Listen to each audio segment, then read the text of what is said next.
तो सबको आवाज आ रही है? अब देख लें इसे।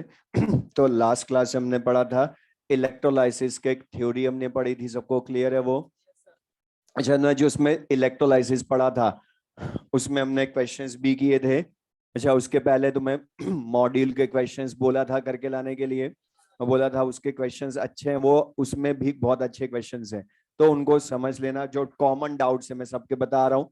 जो नहीं, जिन्होंने नहीं भी किए बोल रहा हूँ तो भी वो लिख लेना, क्योंकि कॉमन डाउट्स हैं। ओके, काउंटर पे बाद में किसी ने पूछा तो मैं भूल जाऊंगा, अभी रट के आया हूं मैं, थोड़ी देर बाद भूल जाऊंगा, इसलिए पहले बोल रहा हूँ। जो मैं बताऊं वो समझना, जो डाउट्स हैं रह जाए तो पूछ लेना, बट मैं जो कॉमन बोल रहा हूँ। पहले क्वेश्चन नंबर 34 एक्सरसाइज 1 में जो कॉमन डाउट्स हैं, और ये समझना ध्यान से जो मैं बोलूं। Question number 34 exercise 1। अब इस क्वेश्चन में तुमसे पूछा है मैक्सिमम वोल्टेज कौन सी सेल रिएक्शन से मिलेगा। तो अब एक चीज सुनना, मैं इसको मेथड से करूंगा एक एक ऑप्शन के लिए अकॉर्डिंग, तो ये बहुत लेंदी हो जाता है। तो हम इनको जल्दी कैसे करना है वो मैं बता रहा हूं। तो मैक्सिमम सेल वोल्टेज पूछा है, तो पहली चीज तो बता, मैक्सिमम सेल वोल्टेज मतलब ये सेल पोटेंशियल ही पूछ रहा है ना। और बताएं, सेल पोटेंशियल जो होता है वो तो ई सेल होता है। मतलब बता, ये क्वेश्चन एक्चुअल में नर्स्ट इक्वेशन का है, लेकिन हमने नर्स्ट इक्वेशन नहीं पढ़ी, ना यूज करनी है। क्यों? क्योंकि बता, इसने कंसंट्रेशन प्रेशर दिए ही नहीं, और हमने बोला था कंसंट्रेशन प्रेशर क्वेश्चन में यूज होने हो बट गिवन ना हो तो अंडर स्टैंडर्ड कंडीशंस मानते हो। और अंडर स्टैंडर्ड कंडीशंस बताएं, ई सेल और ई नॉट सेल की वैल्यू इक्वल होती है, और इक्वल होती है तो वो क्या होगा, S R P cathode minus S R P anode. अब लेकिन सॉल्व नहीं करना है हमने इसको, अगर मैं सॉल्व करके लाऊंगा एक एक ऑप्शन तो बहुत लेंदी। तो एक सिंपल सी चीज बोल रहा हूं, मैंने पहले भी बोलता फिर दोबारा बोल रहा हूं कि जब भी 3 एलिमेंट्स, 4 एलिमेंट्स, 2 एलिमेंट्स के ई नॉट गिवन हो, तो सबसे पहले तो ये चेक करोगे वो एसआरपी है या एसओपी, और ये चेक करो सब एसओपी है। तो पहले इन सबको माइनस करके एसआरपी में बदलूंगा, और हमने बोला था मैक्सिमम और मिनिमम ढूंढना ओनली, बीच वालों से मतलब नहीं हमने। तो मैक्सिमम एसआरपी इन चारों में से फिर हो जाएगा सिल्वर का, क्योंकि वो प्लस 0.8 हो जाएगा, क्योंकि उसका एसओपी माइनस 0.8 वोल्ट है। और मिनिमम हो जाएगा जिंक का, क्योंकि उसका प्लस 0.76 है एसओपी। तो जिंक का एसआरपी मिनिमम माइनस 0.76 वोल्ट। अब मुझे एक चीज बता, जिसका एसआरपी मिनिमम उसका ऑक्सीडेशन सबसे इजीली, मतलब वो सबसे अच्छा एनोड बनेगा, और जिसका एसआरपी मैक्सिमम उसका रिडक्शन सबसे इजीली, मतलब वो सबसे अच्छा कैथोड बनेगा। तो सिंपल सी चीज बोल रहा हूं, ये चेक कर लो कि मैक्सिमम मिनिमम किसका है और उन्हीं का सेल बना दो, क्योंकि डिफरेंस जितना ज्यादा होगा इनमें उतना वोल्टेज भी ज्यादा आएगा। चेक करो, मतलब जिंक का कैथोड मान एनोड माना, सिल्वर का कैथोड, क्योंकि सबसे अच्छा वही है। तो 0.8 माइनस माइनस प्लस 1.56 वोल्ट, इससे ज्यादा किसी में नहीं आएगा। लेकिन उसने वोल्टेज नहीं पूछा वैल्यू, उसने सेल रिएक्शन पूछी है। तो बताओ ढूंढ लो जिसमें जिंक का ऑक्सीडेशन हो रहा हो और सिल्वर का रिडक्शन, या सिल्वर आयन का। ओके, रिडक्शन बता सिल्वर एटम का नहीं होता, सिल्वर आयन का होता है। तो बता है ना एक ऑप्शन उसमें, तो समझ में आया। अब क्वेश्चन नंबर 37, ये बीच में मत करो डिस्कशन, मैं बता रहा हूं, डाउट रह जाए पूछ लेना। क्वेश्चन नंबर 37, ये अच्छा क्वेश्चन, अब सुनना है। इसमें ये नहीं कि जिन्होंने किया उनका ये आंसर नहीं आया, आंसर आ गया थर्ड उनका, लेकिन डाउट है उनका कि फर्स्ट क्यों करेक्ट नहीं है, क्योंकि वो रॉन्ग है। अब वो रॉन्ग क्यों है, सिंपल सा सुनना ध्यान से रीजन, फिर वही जो अभी इसमें बताया कि 3 एलिमेंट्स हो, 2 एलिमेंट्स हो, 4 एलिमेंट्स हो, तो उनके एसआरपी चेक करते हो। और बता सबसे ज्यादा एसआरपी यहां पर किसका है, सिल्वर का, देन कॉपर का, देन जिंक का। और एक चीज सुनना, कई बार तुम्हें एग्जाम में भी ऐसे क्वेश्चन मिलेंगे जिनकी मेन लैंग्वेज में क्वेश्चन में लिखा ही नहीं होगा कि क्या लाना है। इसने ओनली रिडक्शन पोटेंशियल या एसआरपी दिए, ऑप्शंस पढ़ो, वो बताएंगे तुम्हें लाना क्या है। अब उसमें लिखा है कौन किसको ऑक्सीडाइज रिड्यूस करेगा। इसी तरह का क्वेश्चन 36 इसके ऊपर भी है लेकिन मेथड एक जैसा। फिर वही, जब भी ऐसे क्वेश्चन हो पूछे कि कौन किसको ऑक्सीडाइज करेगा रिड्यूस करेगा, तो चेक करना उनमें कंपेयर करना होगा दो एलिमेंट्स को, दो दो को कंपेयर करना। अब फर्स्ट ऑप्शन देखो, लिखा है silver can oxidise copper and zinc. अब मैं चेक करूं करेक्ट है या नहीं, तो कैसे करूंगा, तो बता सिल्वर के रेस्पेक्ट में कॉपर जिंक का ऑक्सीडेशन बोल रहा है ना ये, तो यहां पर मतलब होता है कि दो को कंपेयर करना है, वो ऑप्शन डिसाइड करेंगे कि कौन दो होंगे। तो बता सिल्वर और कॉपर में कंपेयर करूं, तो बता सिल्वर का एसआरपी ज्यादा, तो बता सिल्वर का एसआरपी ज्यादा तो इसका रिडक्शन होगा ना, तो बता कॉपर का सिल्वर के रेस्पेक्ट में ऑक्सीडेशन होगा। ये करेक्ट लिखा है, कॉपर ऑक्सीडाइजेस करेक्ट है। सिल्वर और जिंक में कंपेयर करूं तो फिर सिल्वर का एसआरपी ज्यादा, तो रिडक्शन सिल्वर का ही होगा, ये भी करेक्ट लिखा है फिर। तो बता जिंक का ऑक्सीडेशन ही होगा, ये भी करेक्ट है। जिंक एंड कॉपर ऑक्सीडाइजेस, ये करेक्ट लिखा है। अच्छा बता, जब जिंक एंड कॉपर ऑक्सीडाइज होंगे, ध्यान सुनना, तो बता ये इलेक्ट्रॉन लूज करेंगे ना, और इलेक्ट्रॉन लूज करेंगे तो सिल्वर को वो गेन करना पड़ेगा। बट बता सिल्वर एटम गेन करता है या Ag प्लस करता है, तो बता इनको ऑक्सीडाइज करेगा कौन, Ag एटम या Ag प्लस। वो लिखा है क्या, नहीं लिखा, Ag लिखा है, Ag प्लस लिखा होता तो सही था। क्यों मैं बोल रहा हूं, अगर ये सही कर देता तो थर्ड रॉन्ग हो जाता। वहां देखो एग्जैक्ट लिखा है, zinc can reduce copper ion and silver ion, तो बता जिंक तो इन दोनों के रेस्पेक्ट में ऑक्सीडाइज ही होगा, तो वो इलेक्ट्रॉन लूज करेगा, तो बता वहां लिखा ना स्पेसिफिकली कि Ag प्लस गेन करेगा वो, कॉपर आयन गेन करेगा वो, तो सही लिखा है वो। जिंक लूज करेगा तो ये दोनों गेन ही करेंगे, लेकिन ये नहीं कर सकते एटम, इनका आयन करेगा कैटायन। और ये चीज मैंने सबसे पहले गैल्वेनिक सेल की थ्योरी स्टार्ट की तब भी बोला था कि हम बोलते हैं डैनियल सेल में कैथोड पर कॉपर का रिडक्शन, लेकिन बोला था होता कॉपर आयन का होता है। तो बता वही तो क्वेश्चन है, 36 कर लोगे, जेड वाई एक्स। अब इसमें देखो ये तो और इजी है, 36 में तो वाई के रेस्पेक्ट में पूछा है कि वाई किसको ऑक्सीडाइज करेगा किसको नहीं करेगा, तो वहां तो ऑर्डर क्या लिखा है, जेड वाई एक्स। तो बता जेड वाई एक्स लिखा है 36 में इसी के, तो बता जेड वाई एक्स का मतलब क्या हो गया कि बता वाई जो है वो उसका एसआरपी, ये एसआरपी का ऑर्डर है, मतलब वाई जो है मतलब वो एक्स को तो ऑक्सीडाइज कर देगा, लेकिन मतलब जेड को कर सकता है क्या, क्योंकि वाई और जेड में तो जेड का ज्यादा एसआरपी, तो वो रिड्यूस होएगा, वो खुद होगा ऑक्सीडाइज, इसलिए बता why can oxidise X not Z. तो बताइए क्लियर सबको। क्वेश्चन नंबर 41,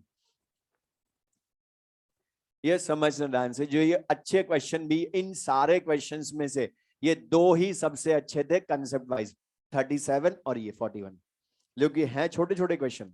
लेकिन अब ध्यान सुनना, 41 क्वेश्चन में तुमसे पूछा है, तुम्हें दो रिएक्शंस लिख कर दी हैं, अब पूछा है इनमें से ऑप्शंस में से 4 स्पीशीज लिखी हैं, अब पूछा है स्ट्रॉन्गेस्ट ऑक्सीडाइजिंग एजेंट कौन सा है, स्ट्रॉन्गेस्ट ऑक्सीडाइजिंग एजेंट कौन सा है। तो बताओ ऑक्सीडाइजिंग एजेंट मैंने बोला था जब भी पूछे, या रिड्यूसिंग एजेंट जब भी पूछे, तो खुद का क्या करता है वो सोचोगे सबसे पहले, डायरेक्ट एसआरपी पे नहीं जाओगे, और जिन जो चले गए डायरेक्ट एसआरपी पे उन्हीं का रॉन्ग हुआ। पहले चेक तो करो, रिडक्शन होना भी तो चाहिए ना ऑक्सीडाइजिंग एजेंट का, तो बताओ ऑक्सीडाइजिंग एजेंट खुद का रिडक्शन करता है, मतलब सेल्फ रिडक्शन होना चाहिए। तो चेक करो, जो 4 ऑप्शंस दिए तुम्हें उनमें से 2 तो रॉन्ग है। क्यों, क्योंकि उनमें देखो जो तुम्हें रिएक्शन लिख कर दी है वो तो प्रोडक्ट साइड इलेक्ट्रॉन शो कर रहा है, अब प्रोडक्ट साइड मतलब ये तो ऑक्सीडेशन की इक्वेशन है, और ऑक्सीडेशन की है, तो बता ये ऑक्सीडाइजिंग एजेंट कैसे होंगे? ये तो रिड्यूसिंग एजेंट हो सकते हैं ना ओनली। जिनका ऑक्सीडेशन होता है वो खुद का, वो तो रिड्यूसिंग एजेंट होते हैं। तो ये दो तो वैसे ही रॉन्ग। अब पहली चीज, इनको रिवर्स करो, पहले रिडक्शन करवाओ तो सही, बाद में सोचेंगे ना एसआरपी ज्यादा कम तो पहले रिडक्शन करवाने के लिए अब क्या करना पड़ेगा, उन रिएक्शंस को रिवर्स करो। और रिवर्स जब मैं करूंगा तो FeCN whole 6 -3 plus electron gives FeCN whole 6 -4 ion. इसका E0 अब बता माइनस होगा या प्लस हो जाएगा? क्योंकि बता सेम रिएक्शन को रिवर्स करते हो तो माइनस से प्लस। सेकंड में Fe+3 से इलेक्ट्रॉन गिव्स Fe+2, यही लिखोगे। और बता अब इसका जो E0 है ये भी प्लस का 0.77 वोल्ट हो जाएगा ना। अब बता ये दोनों आंसर क्यों नहीं हो सकते थे, समझ में आया? क्योंकि रिवर्स देखो, इनका तो ऑक्सीडेशन हो रहा है और हमें तो ऑक्सीडाइजिंग एजेंट बताना है जिसका खुद का रिडक्शन हो। अब बता तुम्हारे पास दो स्पीशीज होंगी जिनका रिडक्शन हो सकता है। अब लेकिन इनमें से ज्यादा किसका इजीली होगा? तो अब मैं एसआरपी चेक करूंगा कि इन दोनों में से जिसका एसआरपी ज्यादा उस वो सबसे अच्छा रिड्यूसिंग एजेंट। तो किसका ज्यादा? Fe+3 जो फ्री वाला है। ये मत सोच लेना, कुछ स्टूडेंट जो बहुत खतरनाक है यहां सोच लेते हैं, वो क्या करते हैं कि Fe+3 यहां भी तो है, फिर ये वाला क्यों आंसर नहीं हुआ? बता ये मैं ब्रेक करके Fe+3 लिख सकता हूं क्या? ये तो कॉम्प्लेक्स आयन है, ये तो ब्रेक होते ही नहीं है फर्दर, तो ये तो पूरी स्पीशीज ही बोलूंगा मैं। तो बताइए समझ में आया? इसी तरह का दूसरा क्वेश्चन, एक्सरसाइज थर्ड का 18th क्वेश्चन। एक्सरसाइज थर्ड का 18th क्वेश्चन। और ये ध्यान रखना एक्सरसाइज थर्ड जो है ये भी एग्जाम में आए हुए क्वेश्चन ही है, बस हटा रखे कौन से एग्जाम के। 18th क्वेश्चन, अब ये IIT का क्वेश्चन, ये 3-4 इयर्स पहले ही आया था। पढ़ो यहां पर 18th क्वेश्चन एक्सरसाइज थर्ड का। इसमें लिखा है M+N ion, N electron gives M, N+N ion plus N electron gives N। इन दोनों के E0 दिए हैं और वैल्यू है उनकी X और Y वोल्ट, और लिखा है X greater than Y, then which of the following is correct, और more than one correct option है। तो यहां पर सुन ले, पहली चीज फिर से वही ऑप्शंस पढ़ने पड़ेंगे तुम्हें कि क्या क्या लाना है।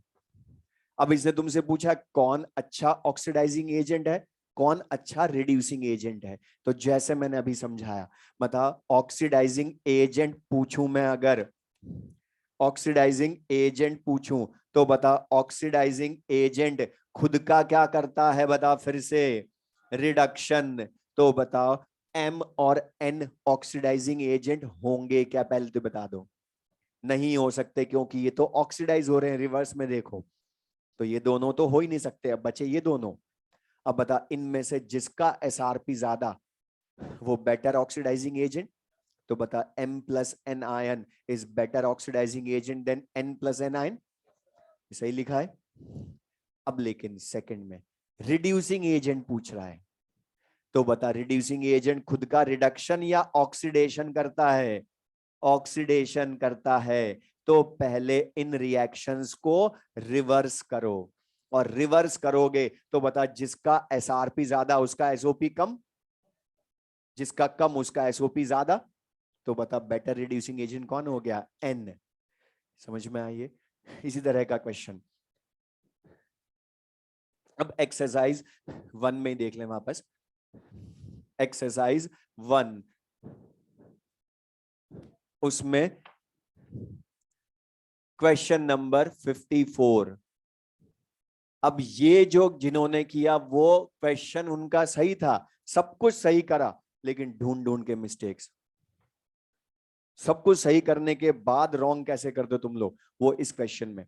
पढ़ो इसमें तुम्हें लिखा क्या है, E0 दिए हैं, और बता ऐसे क्वेश्चन हमने क्लास में किए। बता क्या लिखा है, OCl- इसका E0 गिवन है, Cl- /half Cl2 इसका ई नॉट गिवन है और OCl minus slash half Cl2 का ई नॉट फाइंड करना है, ये बोला है। लेकिन बता, जब भी ई नॉट वाले क्वेश्चंस हो तो बोला था सबसे पहले चेक करना कि वो डेल्टा जी नॉट के कंसेप्ट से होगा या ई नॉट सेल से डायरेक्ट एक लाइन में आ जाएगा। तो बता, अब यहां पर ये कंप्लीट सेल हुआ, अगर इनमें से कोई एक, तो ई नॉट सेल वाला फॉर्मूला काम आएगा। लेकिन बता, अगर तीनों हाफ सेल हुए तो बता फिर तो डायरेक्ट कर लोगे डेल्टा जी नॉट के कंसेप्ट से ऐड सब्ट्रैक्ट करके। तो पहले बता, जो एटम कॉमन है उसका ऑक्सीडेशन नंबर चेक करें क्लोरीन का। तो बता, क्लोरीन +1 से -1 ओनली रिडक्शन। तो बता, +1 से -1 ओनली रिडक्शन। तो बता, ये 2 इलेक्ट्रॉन गेन करके +1 से -1 में जाएगा। सेकंड में बता, -1 से 0। अब बता, रिडक्शन या ऑक्सीडेशन? लेकिन बता, है तो ओनली ऑक्सीडेशन ही, रिडॉक्स तो नहीं है ना ये सेकंड वाला। तो बता, है तो हाफ सेल, और हमने लिखा था only reduction only oxidation, half cell का आइडेंटिफिकेशन होता है। तो बता, सेकंड में लेकिन ऑक्सीडेशन हो रहा है, -1 से 0 में गया, तो बता इलेक्ट्रॉन लूज करेगा, तो उसको प्रोडक्ट साइड लिखोगे ना। थर्ड, OCl माइनस मतलब +1 से किधर गया, इसमें 0, बता ओनली रिडक्शन। फिर से थर्ड भी हाफ सेल का ई नॉट, मतलब डेल्टा जी नॉट का कंसेप्ट हुआ ये क्वेश्चन। तो Cl +1 से 0 में जा रहा है तो एक इलेक्ट्रॉन गेन करेगा। अब बताओ क्या करते थे, जिसका भी ई नॉट लाना है ये चेक करते थे वो गिवन इक्वेशंस को ऐड करने से आएगा, सब्ट्रैक्ट करने से।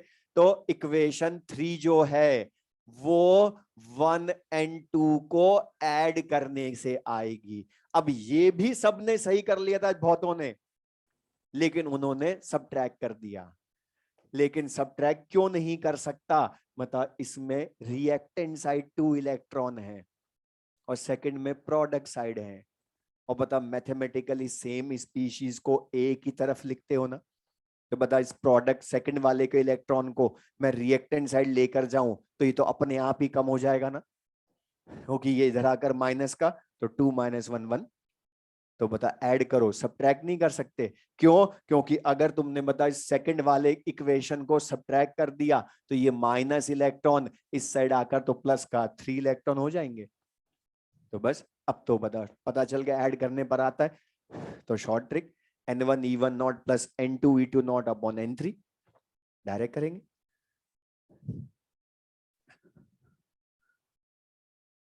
वैलेंसी हमने एटम लिख दिया ना, ऑक्सीडेशन नंबर 0। अच्छा बता, हाफ Cl2 में एक ही तो क्लोरीन एटम, तो बैलेंस अभी भी।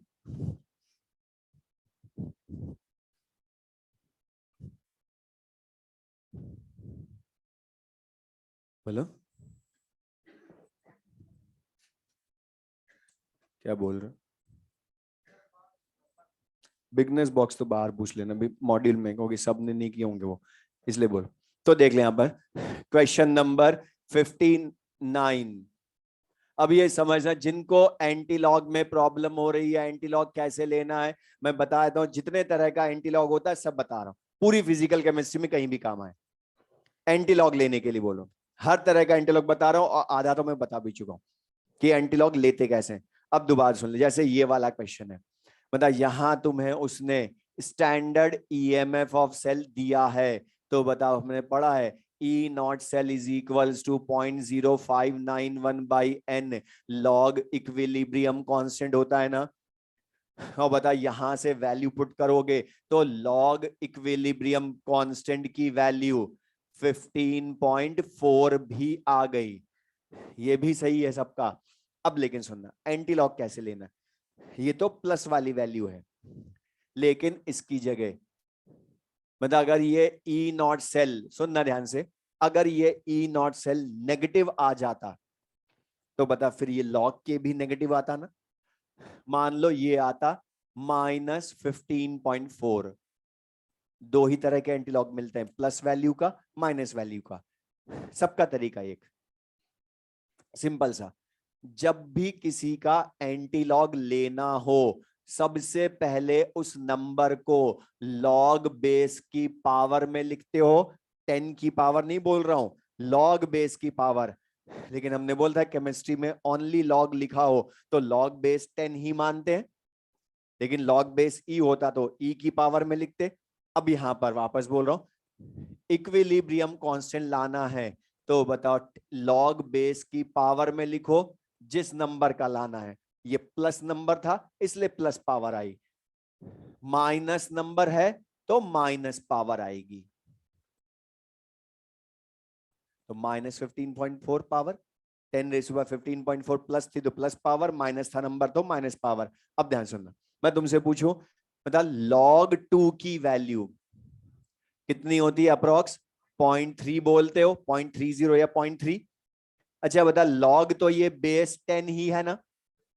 अच्छा लॉग 2 की वैल्यू 0.3 है, या उल्टा बोलूं बता अगर मैं लॉग हटाऊंगा तो 0.3 का एंटी लॉग लेंगे ना, और 0.3 का एंटी लॉग लेंगे तो उसको 10 की पावर में लिखेंगे। तो 10⁻⁴ बोलूं या एंटी लॉग ऑफ 0.3 बोलूं, एक ही बात है ये। तो बता लॉग हटाऊंगा तो लेफ्ट साइड में क्या बच गया? ओनली 2। तो बता मैं तुमसे बोलूं लॉग 2 की वैल्यू 0.3 है, या ये भी तो बोल सकता हूं 0.3 का एंटी लॉग 2 है। बताइए 10⁻⁴ एंटी लॉग ऑफ 0.3 ही तो है ना। बता इसकी वैल्यू कितनी आई? 2। मतलब बता जो जिस नंबर लॉग वैल्यू होती है उसका वैल्यू का एंटी लॉग वही नंबर आता है। लॉग 2 की वैल्यू 0.3 तो बता 0.3 का एंटी लॉग 2। या मैं तुमसे पूछूं लॉग 3 इसकी वैल्यू कितनी होती है बताओ? 0.48 अप्रोक्स। तो बता 0.48 का एंटी लॉग कितना होगा? बोलो। 3 मतलब 10⁻⁴ की वैल्यू 3। बोलो। अब मैं तुमसे बोल यहां पर बस काम की चीज सिंपल सा पूछना, जब भी हम किसी नंबर का एंटीलॉग लेते हैं तो हमेशा उसका एंटीलॉग लॉग वैल्यू से ही लेते हैं। एंटीलॉग हमेशा लॉग वैल्यू से ही लेते हैं। मतलब लॉग वैल्यू से तो एंटीलॉग लिखा ना तुमने, 0.48 का एंटीलॉग 3 क्यों लिखा? क्योंकि उसकी लॉग 3 की वैल्यू 0.48 थी। तो अब एक चीज बोलो, जब प्लस पावर हो तो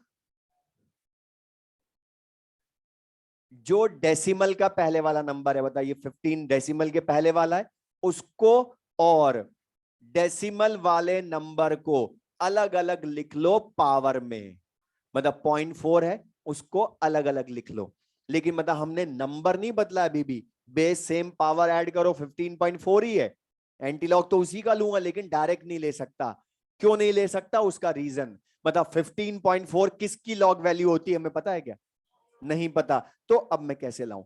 तो बता 10⁻15 का एंटीलॉग 10⁻15 ही होता है। होल नंबर का एंटीलॉग वही नंबर होता है। तो बता 10⁻15 की वैल्यू यही है।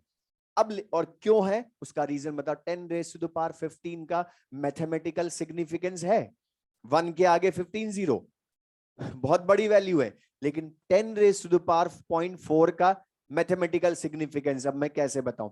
तो सिंपल सा बताइए 10⁻⁴ मतलब 0.4 का एंटी लॉग ही ले रहे हो ना। अब ये कैसे बताऊं? बता किसी की एग्जैक्ट लॉग वैल्यू होती है क्या 0.4? तो ये ध्यान रखना हर बार जरूरी नहीं कि एग्जैक्ट वैल्यू आएगी, अप्रोक्स भी करना पड़ेगा। तो बताओ ये चेक कर लेना वो वैल्यू कौन से लॉग वैल्यू के बीच में आती है। तो बता 0.4, 0.3 और 0.48 मतलब 2 और 3 के बीच में आती है ना। तो बता ये 0.4 अप्रोक्स इन दोनों का हाफ ही है ना। अप्रोक्स हाफ है, एग्जैक्ट तो 0.39 है, लेकिन बता अप्रोक्स हाफ ही है। तो बता इसकी एंटी लॉग वैल्यू क्या हो गई? 2.5 या 2.6। तो बता 2.6 इंटू 10⁻15 आंसर इसका। लेकिन इधर अब यहां भी वैसे ही स्टार्ट कर रहा हूं अभी समझाने के लिए कि 10⁻⁻15। अच्छा बताइए -15 और ये 0.4 दोनों माइनस के हैं ना। तो यहां भी इसी तरह से ब्रेक करूं पहले इनको, 10⁻⁻15 इंटू 10⁻⁻0.4 करूं। अब यहां पर ध्यान सुनना, 10⁻15 पॉजिटिव वैल्यू थी, 10⁻⁻15 भी पॉजिटिव वैल्यू है। क्यों है बता? 1/10⁻15 लिखूं इसको, और 1/10⁻15 को डिवाइड करूंगा तो 0.0000 समथिंग वैल्यू आएगी।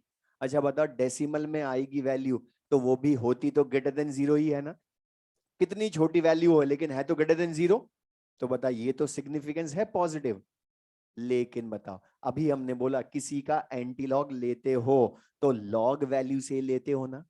लेकिन बता, किसी भी नंबर की लॉग वैल्यू नेगेटिव होती है क्या? नहीं होती। तो बहुतों को रटा हुआ है कि एंटीलॉग जब लेते हैं तो 1 ऐड 1 सब्ट्रैक्ट करते हैं, लेकिन बता हर बार करते हैं क्या? फिर वो कंफ्यूज होते हैं। वो तो अच्छा आयनिक नहीं पढ़ा, मतलब बहुतों को रटा हुआ है जिनको 1 ऐड 1 सब्ट्रैक्ट करते हैं, वो आयनिक से रटा हुआ है, और आयनिक का ये वाला है एंटीलॉग।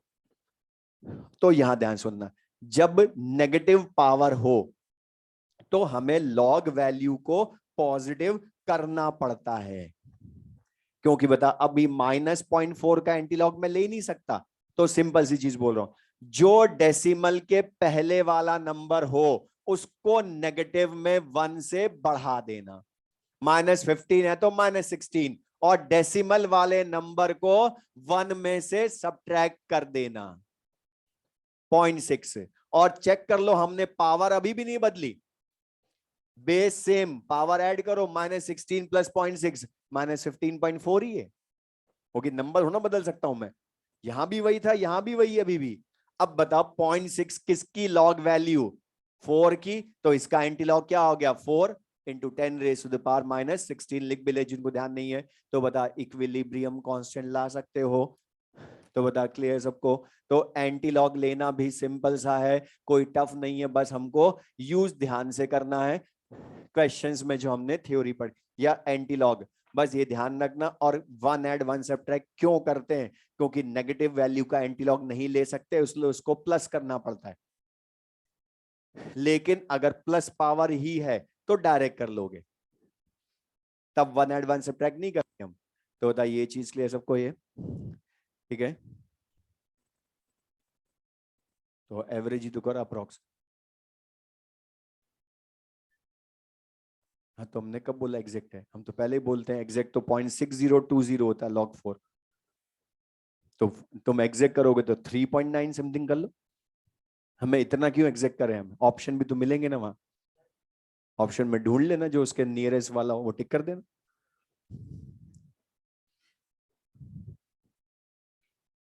और वो एवरेज जो लेते हो ना, वो भी कोई एग्जैक्ट नहीं होता, वो भी अप्रोक्स ही होता है। वो कौन सा एग्जैक्ट हो रहा है? हम तो लेते ही अप्रोक्स वैल्यू है। दो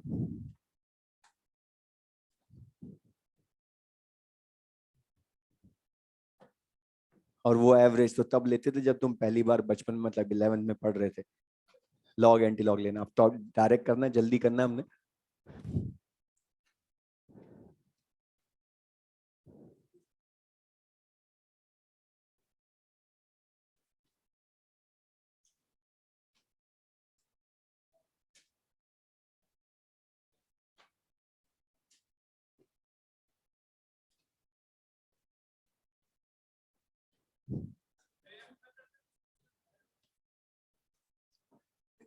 इतनी देर बाद याद आई तुम्हें? अब देख लें से, तो हमने इलेक्ट्रोलाइसिस की जो थ्योरी पढ़ी थी उसी में हमने यूज करना। अब ध्यान से, यहाँ पर क्वेश्चन में जो हमने थ्योरी पढ़ी उसको यूज कैसे करेंगे? जो हमने इलेक्ट्रोलाइसिस पढ़े थे उसके कुछ क्वेश्चंस हमने किए थे, और हमने बोला था कि NaCl के क्वेश्चन एग्जाम वालों को बहुत अच्छे लगते हैं, और उसका एक क्वेश्चन हमने लास्ट में किया था। तो उसी में नेक्स्ट लिख लें, NaCl aqueous using graphite anode and mercury cathode, using graphite anode and mercury cathode, graphite anode and mercury cathode. उसको पढ़ाने के पहले मैं तुमसे जो पूछा लास्ट क्लास में जो हमने पढ़ा था, अच्छा बता, जो हमने एनोड एंड कैथोड वाली सीरीज पढ़ी थी, बता एक्चुअल में वो ECS है या प्रेफरेंशियल डिस्चार्ज थ्योरी की सीरीज है? प्रेफरेंशियल डिस्चार्ज थ्योरी की सीरीज है, लेकिन मुझे वापस बता दो, मतलब एनोड एंड कैथोड वाली सीरीज ऑलवेज एप्लीकेबल होती हैं क्या? कब फेल होती हैं? जब एनोड या कैथोड एक्टिव हो तब वो फेल होंगी, एनोड और कैथोड इनर्ट हुए तभी एप्लीकेबल होगी। अच्छा मुझे एक चीज बता दें वापस से, हमने बोला था जिंक, निकल, कॉपर, सिल्वर को अपने ही रेस्पेक्टिव सॉल्ट सॉल्यूशन में रखें तो उनका बताओ कैथोड एक्टिव या इनर्ट? कैथोड इनर्ट, क्योंकि वो इलेक्ट्रॉन गेन करके रिड्यूस नहीं हो सकते, एनायन नहीं बना सकते, तो ओनली एनोड एक्टिव होता है। और हमने बोला था जब एक्टिव इलेक्ट्रोड्स लेते हैं तो या तो ओनली एनोड एक्टिव होता है या ओनली कैथोड एक्टिव होता है, दोनों कभी नहीं होते। तो ये क्लियर, सबको ध्यान है? अब यहां में मुझे बता, यहां NaCl एक्वस लिया हमने फिर से, NaCl एक्वस, तो बता NaCl जब अपने एक्वस सॉल्यूशन में होगा तो ये Na+Cl- में ब्रेक होगा, साथ में बता इसके H2O भी एनोड कैथोड पर जाएंगे ना, तो बता Cl- वाटर कहां जाएंगे? एनोड पर। Na+ वाटर कहां जाएंगे? कैथोड पर। तो अब यहां पर मुझे ध्यान से बताओ, जो एनोड है वो एक्टिव है या इनर्ट है अभी भी? बोलो। एनोड क्या लिखा है? Graphite anode. और बता हमने दो ही तो बोले थे इनर्ट होते हैं, प्लैटिनम एंड ग्रेफाइट, तो बता ये ग्रेफाइट का एनोड है ना? और बता ग्रेफाइट का एनोड एक्टिव या इनर्ट?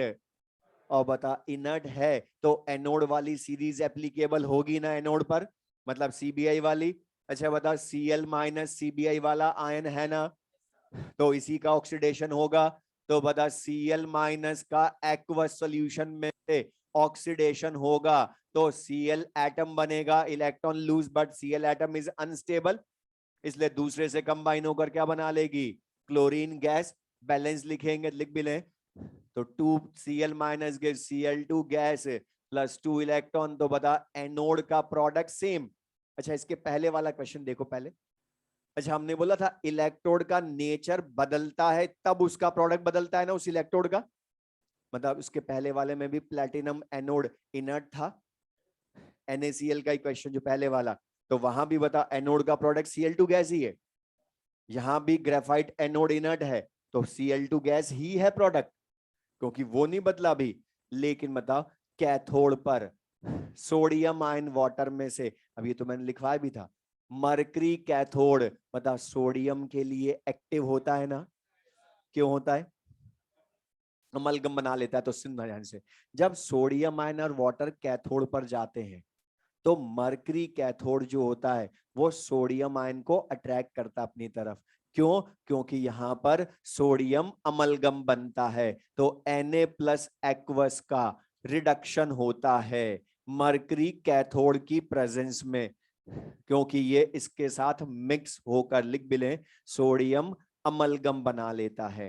तो ये हमने ध्यान रखना है कि मरकरी कैथोड, लेकिन मतलब यहां भी दोनों एनोड कैथोड एक्टिव या ओनली कैथोड? तो हमने बोला था कि जो एक्टिव होते हैं या तो उनका ओनली एनोड एक्टिव होता है या ओनली कैथोड, तो ओनली कैथोड ही एक्टिव है।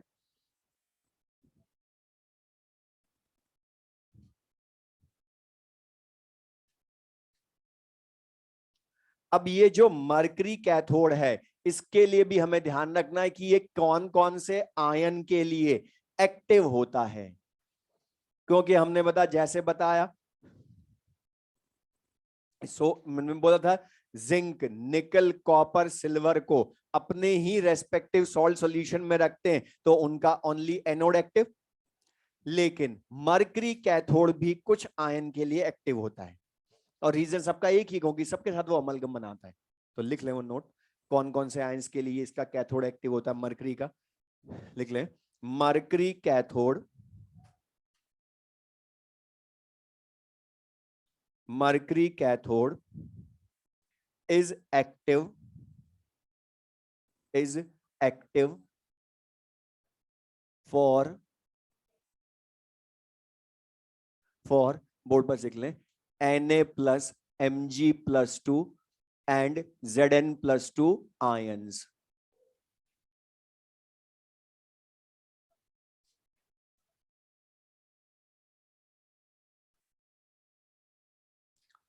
तो बता, हमने अभी तक 3 फैक्टर्स बता दिए रीजन के साथ। हमने बोला था कि जो कुछ फैक्टर्स हम बदलते हैं तो प्रोडक्ट फॉर्मेशन बदलती है एनोड या कैथोड पर। हमने इसमें पढ़ा था नेचर ऑफ इलेक्ट्रोड, एक्टिव या inert.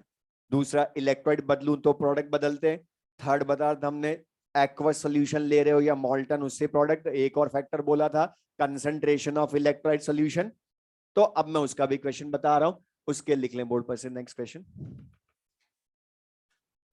dilute H2SO4 aqueous using platinum electrodes।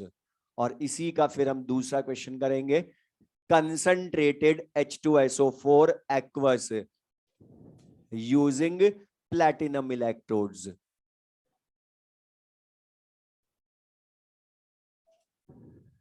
अच्छा था, इन दोनों क्वेश्चंस में कॉमन क्या क्या है? इधर गिर गया। इलेक्ट्रोलाइट बता, डिफरेंट है या सेम है?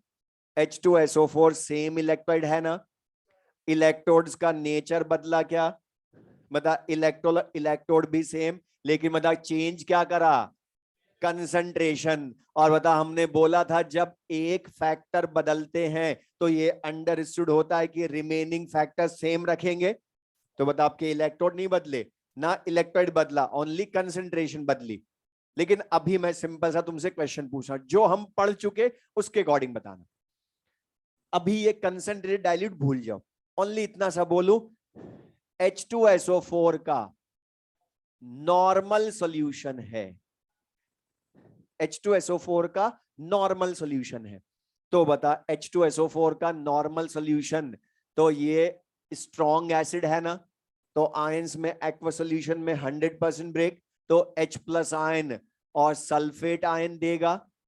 और इनमें से कैथोड पर बता H प्लस और सल्फ वाटर जाएंगे ना, एनोड पर सल्फेट आयन और वाटर जाएंगे, तो ये एनोड पर जाएंगे और H प्लस वाटर कैथोड पर जाएंगे। अब मैं जो पूछा मुझे ध्यान से बताना।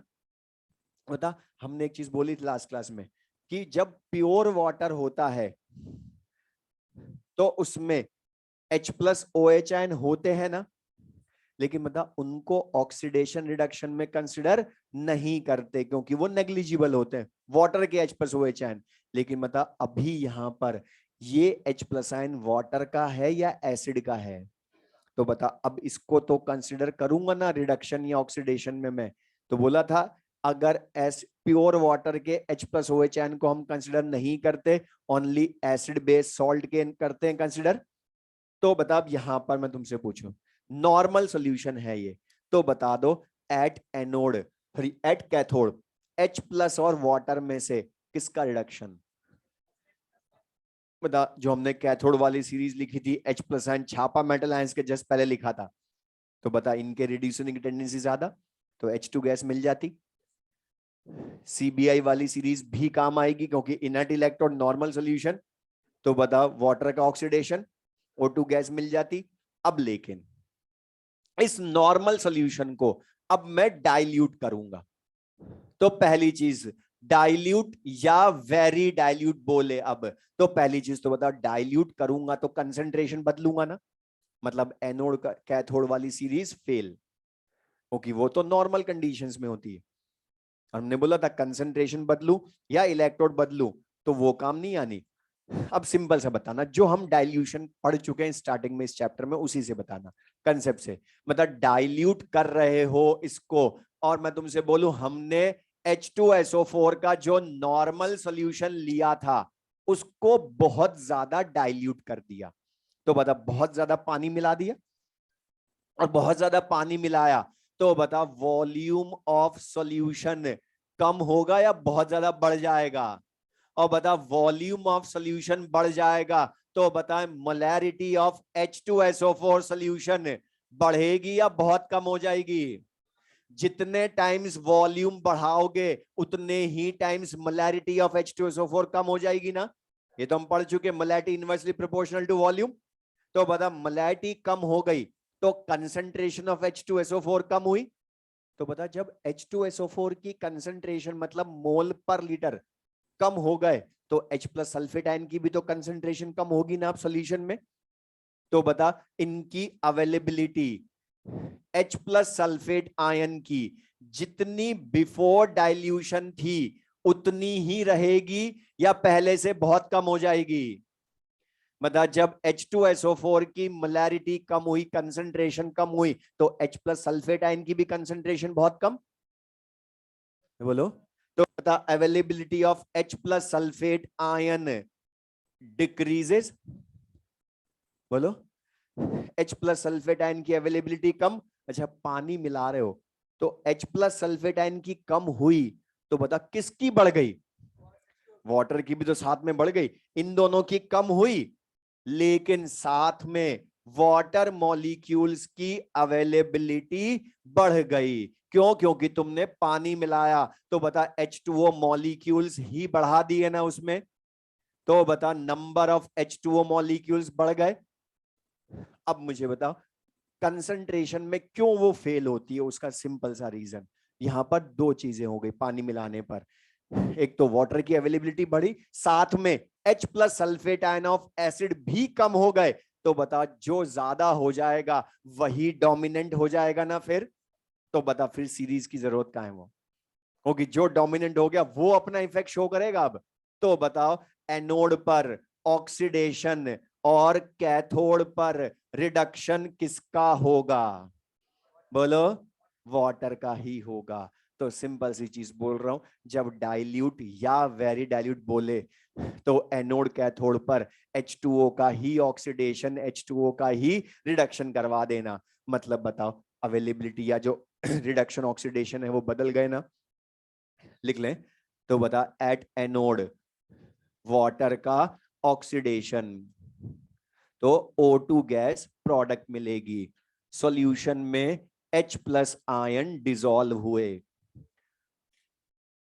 और 4 मोल इलेक्ट्रॉन्स लूज होंगे। कैथोड पर वाटर का रिडक्शन होगा तो हाइड्रोजन गैस प्रोडक्ट मिलेगी और सॉल्यूशन में OH आयन डिसॉल्व होंगे।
तो बताइए क्लियर सबको। तो मैं डायरेक्ट एक क्वेश्चन पूछ रहा हूं जो एनसीईआरटी का NaCl का क्वेश्चन। अच्छा बता हमने बोला था NaCl के क्वेश्चन एग्जाम में बहुत आते हैं उसका रीजन क्योंकि NaCl में मैं बहुत तरह के क्वेश्चन पूछ सकता हूं। मैं बोल लूं फिर पूछ ले। NaCl के क्वेश्चंस बहुत आते हैं। दो तो मैं बता चुका। थर्ड में डायरेक्ट पूछ रहा हूं तुमसे वर्बली। डायरेक्ट बता देना। अच्छा था अगर मैं तुमसे बोलूं very dilute solution of NaCl का इलेक्ट्रोलाइसिस किया तो एनोड कैथोड के प्रोडक्ट। तो बता अब तो मैं खुद ही बोल रहा हूं वेरी डाइल्यूट मतलब बता पानी बहुत ज्यादा मिला दिया। तो बता किसका ऑक्सीडेशन रिडक्शन। वाटर का ही ऑक्सीडेशन वाटर का रिडक्शन। तो बता वो लिखने की जरूरत नहीं है उसकी जगह मैंने दूसरा करवा दिया। और ये जो डाइल्यूट कंसंट्रेट है ये भी एनसीईआरटी के क्वेश्चन है। और इलेक्ट्रोलाइसिस के क्वेश्चंस जो मैंने मैक्सिमम करवा वो एनसीईआरटी के क्योंकि वो रिपीट होते हैं क्वेश्चन एग्जाम में। बोलो। ठीक है।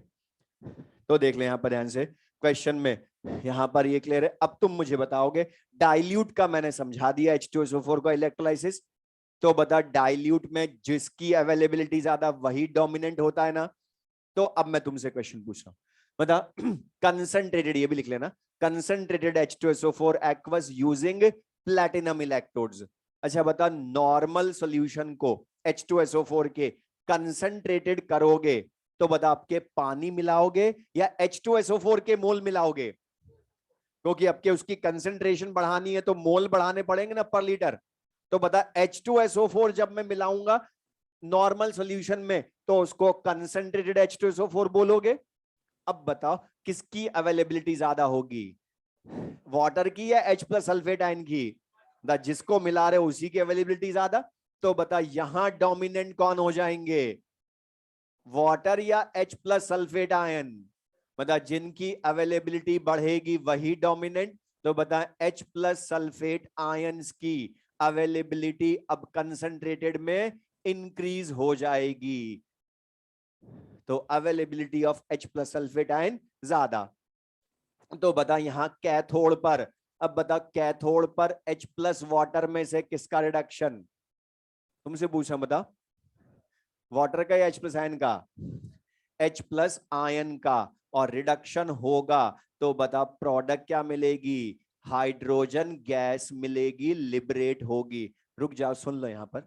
अब कुछ स्टूडेंट्स को क्या लगता है कि जब डाइल्यूट था तब भी कैथोड का प्रोडक्ट हाइड्रोजन गैस थी, अभी जब कंसंट्रेटेड किया तब भी हाइड्रोजन गैस ये प्रोडक्ट, मतलब लेकिन दोनों के फॉर्मेशन होने में क्या सेम वे है क्या?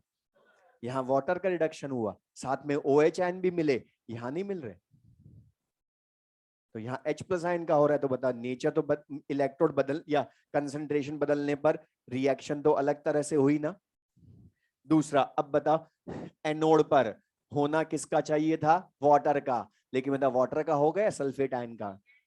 होगी, सीरीज तो फेल होगी, अब तो जो डोमिनेंट उसका होगा। तो बता सल्फेट आयन का होगा। और इसको याद रखना, इसका ऑक्सीडेशन होता है तो पर ऑक्सीडाई सल्फेट आयन S2O8 -2 आयन बनता है, पर ऑक्सीडाई सल्फेट आयन। और इसी में मैं 2H प्लस आयन ऐड कर दूं तो ये H2S2O8 मार्शल्स एसिड बन जाएगा। और यही जो हमने इलेक्ट्रोलाइसिस पढ़ा कंसंट्रेटेड H2SO4 का, यही industrial preparation method of marshals acid होती। मेटलर्जी भी तुम पढ़ोगे तो आधे ये क्वेश्चंस जो हमने कर लिए रिपीट होंगे उसमें, होगी वहीं उसमें प्रिपरेशन मेथड भी आधे तो यही है। लेकिन बता ये क्लियर है? तो बता अब मैं तुम्हें इलेक्ट्रोलाइसिस के जितने तरह के चेंज कर सकता हूं मैंने सब बता दिए, तो बता कर लोगे? तो बता मैं कोई दूसरा इलेक्ट्रोलाइट दे दूं तुम्हें, ZnCl2 का पूछूं इलेक्ट्रोलाइसिस, तो मैं समराइज कर रहा हूं जो हमने सारी इलेक्ट्रोलाइसिस की थ्योरी पढ़ ली उसको समराइज करूं तो सुन लें। 99% क्वेश्चन तुम्हारे इनर्ट इलेक्ट्रोड वाले मिलेंगे, मतलब वही मिलने प्लेटिनम इलेक्ट्रोड जहां सीरीज काम आएगी। लेकिन एक्टिव हो तो वापस एक बार बोलो शॉर्ट में, जिंक निकल कॉपर सिल्वर को अपने रेस्पेक्टिव सॉल्ट सॉल्यूशन में रखें तो उनका एनोड एक्टिव, और रिडक्शन एट कैथोड भी उन्हीं के कैटायन का होता है, इसलिए उनमें कंसंट्रेशन नहीं बदलती, पीएच भी नहीं बदलती। दूसरा, सोडियम मैग्नीशियम जिंक आयन के सॉल्यूशन में उनका मरकरी का कैथोड एक्टिव, अमलगम बनते हैं। थर्ड, कंसंट्रेटेड में इलेक्ट्रोलाइट के आयंस की अवेलेबिलिटी ज्यादा, इसलिए उनका रिडक्शन ऑक्सीडेशन, डाइल्यूट में या वेरी डाइल्यूट में वाटर का ऑक्सीडेशन रिडक्शन। तो बता हमारा सारा हो गया। अब ये जो हमने पढ़ा यहां तक एक पार्ट पढ़ा इलेक्ट्रोलाइसिस का क्वालिटेटिव एस्पेक्ट, मतलब हमने एनोड कैथोड पर क्या क्या प्रोडक्ट्स बनते हैं वो आइडेंटिफाई किए। अब सेकंड पार्ट, इन्हीं प्रोडक्ट्स के अमाउंट की कैलकुलेशन, मतलब इनके mole, mass, volume, number of equivalents, number of molecules कितने फॉर्म होते हैं, एग्जैक्ट न्यूमेरिकल वैल्यू, तो उसको हम स्टडी करते हैं इन क्वांटिटेटिव एस्पेक्ट। लिख लो, लिख ले, क्वांटिटेटिव एस्पेक्ट ऑफ इलेक्ट्रोलाइसिस।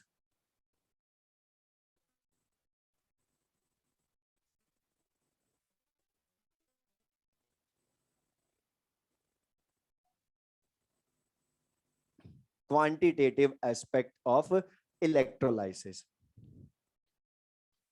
अब इस मीनिंग तो हमने बता दिया, नाम ही बता रहा है, क्वांटिटी की calculation of the products formed at anode and cathode. अब इसका यूज कैसे करना है, तो मैं क्वेश्चन बोल रहा हूं, पहले सुनना। जो एम्स में आया था कंसेप्ट, या जो हम पढ़ चुके हैं वो था, क्वेश्चन सुन ले।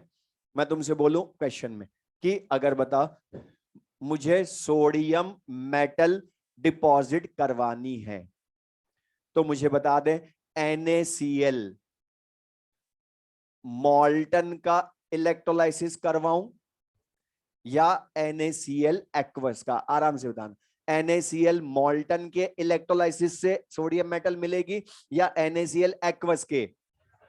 बोलो, मॉल्टन के। एक्वस से क्यों नहीं मिलेगी? क्योंकि बता यहां Na+ के साथ वाटर भी जाएगा ना कैथोड पर, और बता इलेक्ट्रॉन नहीं बोला तो इनर्ट मानूंगा, नॉर्मल सॉल्यूशन मानूंगा, तो बता फिर किसके रिड्यूसिंग टेंडेंसी ज्यादा?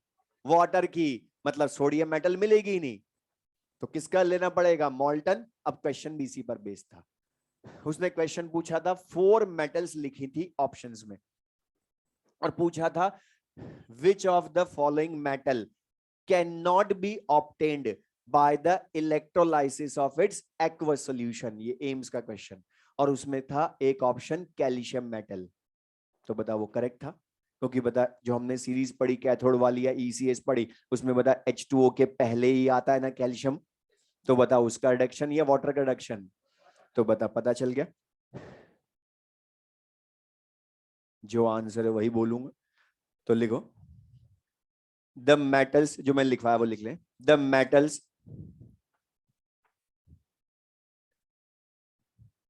पॉइंट लिख लें, the metals which are placed above H2O in ECS, the metals which are placed above H2O in ECS, metals which are placed above H2O in ECS cannot be obtained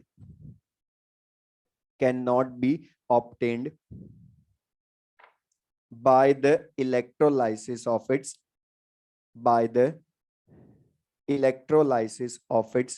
aqueous solution, by the electrolysis of its aqueous solution। तो बताइए clear सबको ये? अब यहां ध्यान सुनना, जो मैं समझा रहा हूं बहुत ध्यान समझना।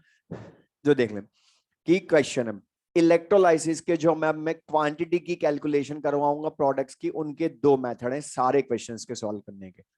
एक फॉर्मूला बिना, दूसरा बिना फॉर्मूले का। फॉर्मूला जो फैराडेज लॉस के फॉर्मूले, लेकिन पहले बता रहा हूं बिना फॉर्मूले के कैसे करना है।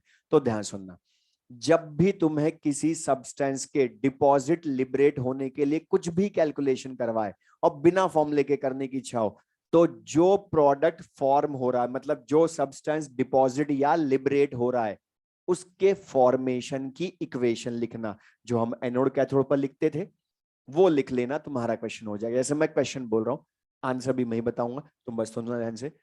मैं बोलूं मॉल्टन NaCl में 3 फैराडे चार्ज पास करने पर सोडियम मेटल के मोल कितने डिपॉजिट होंगे? तो सुनना ध्यान से, सोडियम मेटल डिपॉजिट बोला ना, किसके रिडक्शन से मिलेगी? सोडियम आयन के। तो सोडियम आयन के रिडक्शन की इक्वेशन लिख ले हम, और Na+ पर 1 चार्ज है तो 1 इलेक्ट्रॉन गेन करेगा, सोडियम मेटल मिल जाएगी, यही होगा। और बता, सबको पता है जो बैलेंस्ड इक्वेशन में कोफिशिएंट्स होते हैं ये मोल को शो करते हैं ना, तो ये क्या शो कर रहा है? 1 mole Na+ is discharged, discharge मतलब न्यूट्रल होना, is discharged by 1 mole electrons. और एक चीज ध्यान रखना, इसको कभी भी 1 इलेक्ट्रॉन मत बोलना। क्यों? क्योंकि इनके कोफिशिएंट्स जब मोल का रिलेशन बताते हैं तो इलेक्ट्रॉन का कोफिशिएंट भी मोल का रिलेशन बताएगा। 1 mole sodium ion is discharge या neutral by 1 mole electrons to give 1 mole sodium metal. और बता, हमें पता है 1 मोल इलेक्ट्रॉन्स का चार्ज ही 1 फैराडे होता है, तो बता 1 फैराडे से 1 मोल तो 3 फैराडे से 3 मोल। अब मैं इसको फॉर्मूले से करता है थोड़ा लेंदी होता, क्यों? क्योंकि मैं आगे बताऊंगा फैराडेज लॉस के जो फॉर्मूले होते हैं उनमें मोल के लिए डायरेक्ट कोई फॉर्मूला ही नहीं होता, उसमें होता है मास का फॉर्मूला। तो पहले तो मास लाऊंगा फिर मोल में बदलूंगा, जबकि बता बैलेंस्ड इक्वेशन से एक लाइन। दूसरा क्वेश्चन पूछ रहा हूं, अगर मुझे कॉपर मेटल डिपॉजिट करवानी है तो बता कॉपर सल्फेट मॉल्टन लूं या एक्वस या कुछ भी ले लूं? दोनों में से कुछ भी ले सकते हो, क्योंकि कॉपर तो वाटर के बाद में आता है ना। तो बता फिर तो कॉपर आयन का रिडक्शन होएगा, वाटर का कभी होगा ही नहीं एक्वस में भी। तो बता अगर मैं बोल रहा हूं कॉपर के लिए, तो बता कॉपर जो है उस पर तो चार्ज +2 होता है। तो बता इसका 1 मोल कॉपर आयन कितने मोल गेन करेगा इलेक्ट्रॉन, 1 या 2 मोल? 2 मोल गेन करेगा। तो बता 1 मोल कॉपर मेटल मिलेगी। तो बताएं 1 मोल कॉपर आयन इज डिस्चार्ज या न्यूट्रल्ड बाय 2 मोल इलेक्ट्रॉन्स या 2 फैराडे चार्ज से। तो 1 मोल कॉपर मेटल डिपॉजिट होती है। तो मैं उल्टा बोल दूं कि हाफ मोल कॉपर डिपॉजिट करवाने के लिए, पहले क्वेश्चन सुन लो, हाफ मोल डिपॉजिट करवाने के लिए कितने कूलम चार्ज? अब तुम तो 1 बोल रहे थे अभी, और मैं बोल रहा हूं सुधर जाओ, जो पूछे वो बताओ। और मैंने बोला तुमने अगर पहले आंसर बोला मैं बदल दूंगा क्वेश्चन। अब बता, मैंने कूलम पूछा है, फैराडे बता रहे हो 1। 1 मोल के लिए 2 फैराडे, तो हाफ मोल के लिए 1 फैराडे, लेकिन कूलम में पूछा तो इंटू 96500। सिंपल सा। अब डायरेक्ट बताना वर्बली, बता एल्यूमिनियम मेटल के 1 मोल डिपॉजिट करने के लिए कितने फैराडे चार्ज?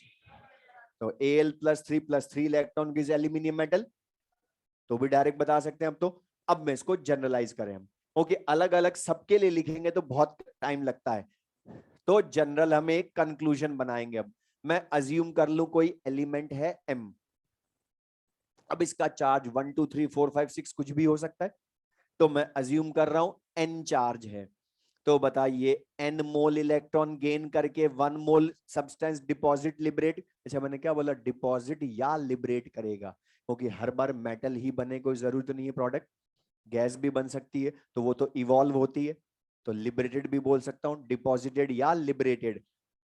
M, तो बता बैलेंस्ड इक्वेशन के according 1 mole M+N ion is discharged by N mole electrons या N Faraday charge to give 1 mole substance, यही होगा। अब यहां से हमारे काम की चीजें सिंपल सा, मैं जो बता रहा हूं मैं पूछूं वो बताते जाना, ध्यान सुनना। बता यहां से मैं बोलूं इसका क्या मतलब हुआ कि N फैराडे चार्ज किसी इलेक्ट्रोलाइट सॉल्यूशन में पास करते हैं, तो बता 1 मोल आयन डिस्चार्ज होता है या न्यूट्रल होता है, बात एक ही। अच्छा बता ध्यान से करना, जितने मोल आयन डिस्चार्ज हुए उतना ही सब्सटेंस डिपॉजिट भी बोल सकता हूं ना। तो 1 फैराडे चार्ज से कितने मोल आयन डिस्चार्ज होंगे? तो बता 1/N मोल आयन डिस्चार्ज होंगे, यही बोल सकता हूं ना। बोलो 1 फैराडे से कॉपर के लिए N की वैल्यू 2, तो 2 फैराडे से 1 मोल आयन डिस्चार्ज, तो 1 फैराडे से हाफ मोल, N की वैल्यू 2, तो बता डायरेक्ट भी बोल सकता हूं हाफ 1/N से। लेकिन अब मैं तुमसे पूछूं 1 फैराडे से 1/N मोल डिस्चार्ज होते हैं आयन के, लेकिन मैं तुमसे अब पूछूं 1 फैराडे से कितने इक्विवेलेंट्स, मतलब number of equivalents ion discharge होंगे, कितने number of equivalents ion discharge होंगे? तो बता तुम्हारे पास आयन के मोल है ना, तो बताओ हमने पढ़ा है सबको पता है, मोल इनटू वैलेंसी फैक्टर कर दूं तो बता नंबर ऑफ इक्विवेलेंट्स आ जाते हैं ना। तो बता मोल तुम्हारे पास है, आयन का वैलेंसी फैक्टर कॉलराउश लॉ में लिखवाया था, उस पर प्रेजेंट चार्ज का मैग्नीट्यूड ही उसका वैलेंसी फैक्टर। तो बता इसके मोल कितने हैं, 1/N मोल इनटू वैलेंसी फैक्टर उसका चार्ज N। अब बताओ मोल लिखूं या इक्विवेलेंट्स, क्योंकि मोल को इक्विवेलेंट्स में बदल दिया ना हमने, अच्छा बता, n की वैल्यू कुछ भी हो, कोई फर्क पड़ेगा क्या? बता कितनी वैल्यू आएगी? अब मैं जो बोल रहा हूं मुझे बताओ, किसी भी इलेक्ट्रोलाइट सॉल्यूशन में 1 फैराडे चार्ज पास करते हैं तो बताओ 1 इक्विवेलेंट आयन डिस्चार्ज होता है या 1 इक्विवेलेंट सब्सटेंस डिपॉजिट या लिबरेट होता है? मतलब ये कभी कभी करेक्ट है या ऑलवेज? कोई भी आयन ले लो, जैसे मैं बोलूं कॉपर के लिए 2 फैराडे से 1 मोल कॉपर आयन डिस्चार्ज, तो 1 फैराडे से half mole into valency factor 2, half into 2 बताओ 1 इक्विवेलेंट। एल्यूमिनियम ले लो तो बताओ वहां 3 फैराडे से 1 मोल, तो बताओ 1 फैराडे से 1/3 इंटू वैलेंसी फैक्टर 3, फिर 1 इक्विवेलेंट। तो बता कभी कभी आएगा या ऑलवेज? और तुम खुद देखो ना, एन की वैल्यू कुछ भी रख लो वो तो कट रही है ना हमेशा। तो 1 इक्विवेलेंट, तो बता ये याद रखेंगे ना हम कंक्लूजन जो सबके लिए सेम आए। तो यहां से हमारा कंक्लूजन लिख भी लें, किसी भी इलेक्ट्रोलाइट के सॉल्यूशन में मतलब 1 फैराडे चार्ज पास करते हैं तो 1 इक्विवेलेंट सब्सटेंस डिपॉजिट या लिबरेट होता है या 1 इक्विवेलेंट आयन डिस्चार्ज होता है, बात एक ही है। अच्छा बता, 1 फैराडे चार्ज जो होता है ये 1 मोल इलेक्ट्रॉन्स का भी तो चार्ज होता है। तो मैं तुमसे ये पूछ लूं, 10 मोल इलेक्ट्रॉन्स को पास करने पर कितने इक्विवेलेंट सब्सटेंस डिपॉजिट होते हैं? तो बता 1 से 1 तो 10 से 10, क्वेश्चन सॉल्व। या चार्ज इन कूलम बोल दूं तो बता 1 फैराडे या 1 मोल इलेक्ट्रॉन्स का चार्ज 96500 कूलम, तो बता उससे भी 1 इक्विवेलेंट।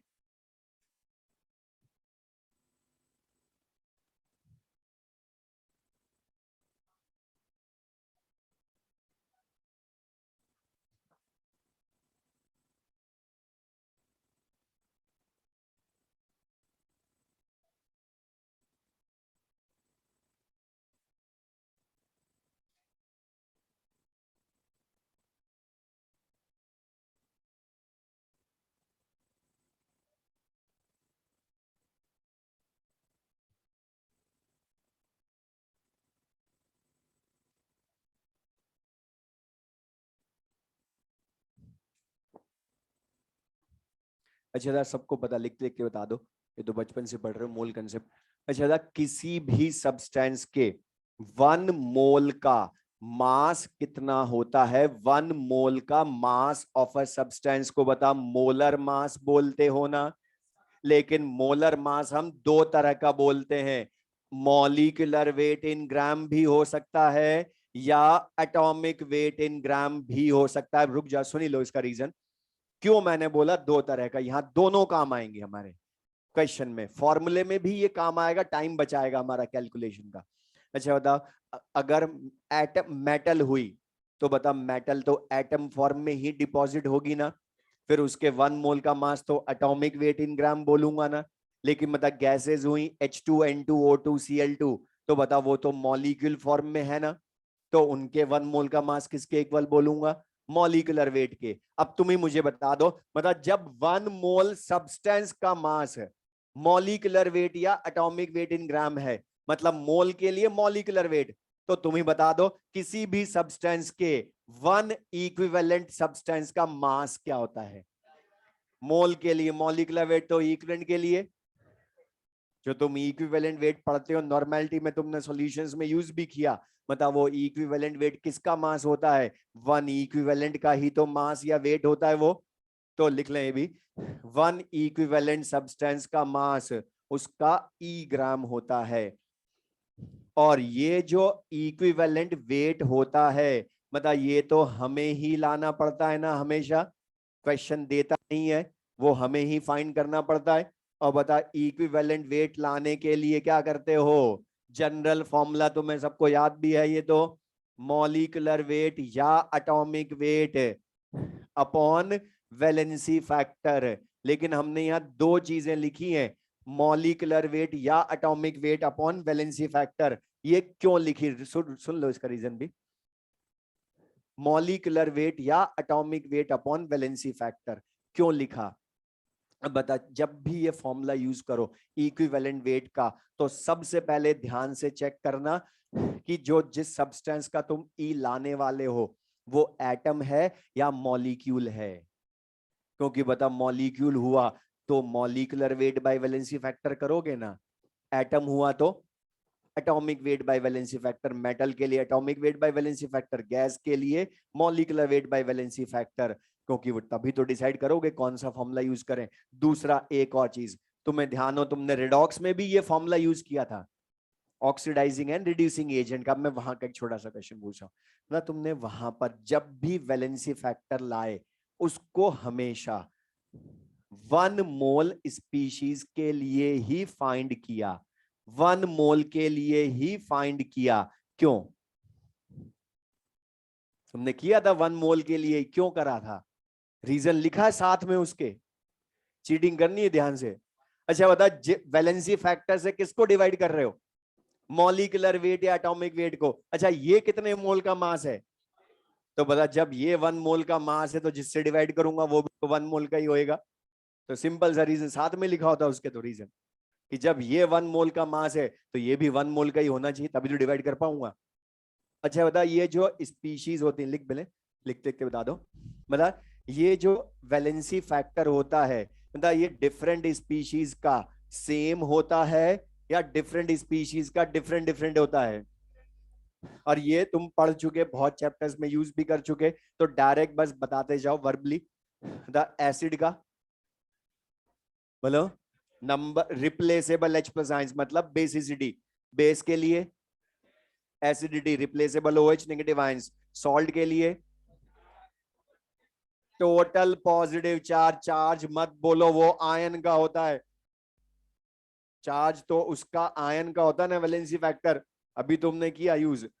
तो बता, बोला था सॉल्ट्स के लिए टोटल पॉजिटिव चार्ज या टोटल नेगेटिव चार्ज का मैग्नीट्यूड, और टोटल का मतलब जितने कैटायंस हैं उनके पॉजिटिव चार्जेस का सम, वो होता है सॉल्ट का। और आयन का उस पर प्रेजेंट चार्ज का मैग्नीट्यूड, क्योंकि एनायन हुआ तो मैग्नीट्यूड लोगे ना फिर।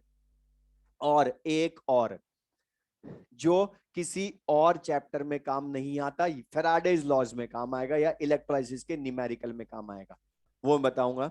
सुन ले मैं जो बोलो यहां पर, ये बताइए, लिख ले सबने, तो लिख लिखते सुन लो कि वैलेंसी फैक्टर किसी एलिमेंट का, किसी एलिमेंट का वैलेंसी फैक्टर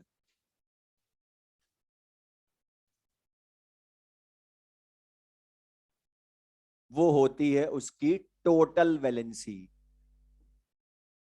ओनली वैलेंसी नहीं बोल रहा हूं, टोटल वैलेंसी। टोटल का मतलब जितने एटम्स हैं उनके वैलेंसीज का सम, वो होगा एलिमेंट का वैलेंसी फैक्टर।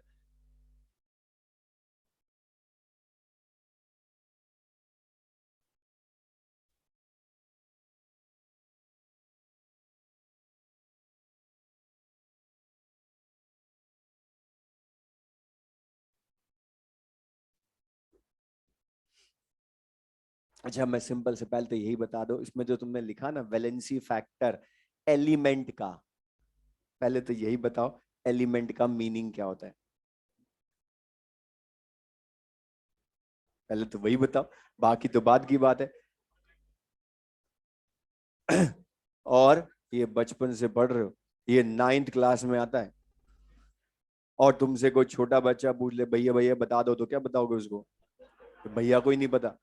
तो सुन लो ध्यान से, अब यहां पर सुनना ध्यान से, एलिमेंट ये है क्या मीनिंग, सिंपल सा, तुम केमिस्ट्री में पढ़ते हैं हम, सब्सटेंसेस 2 टाइप्स के होते हैं, ये छोटी छोटी चीजों के क्वेश्चन पूछते हैं वो, एलिमेंट्स एंड कंपाउंड्स।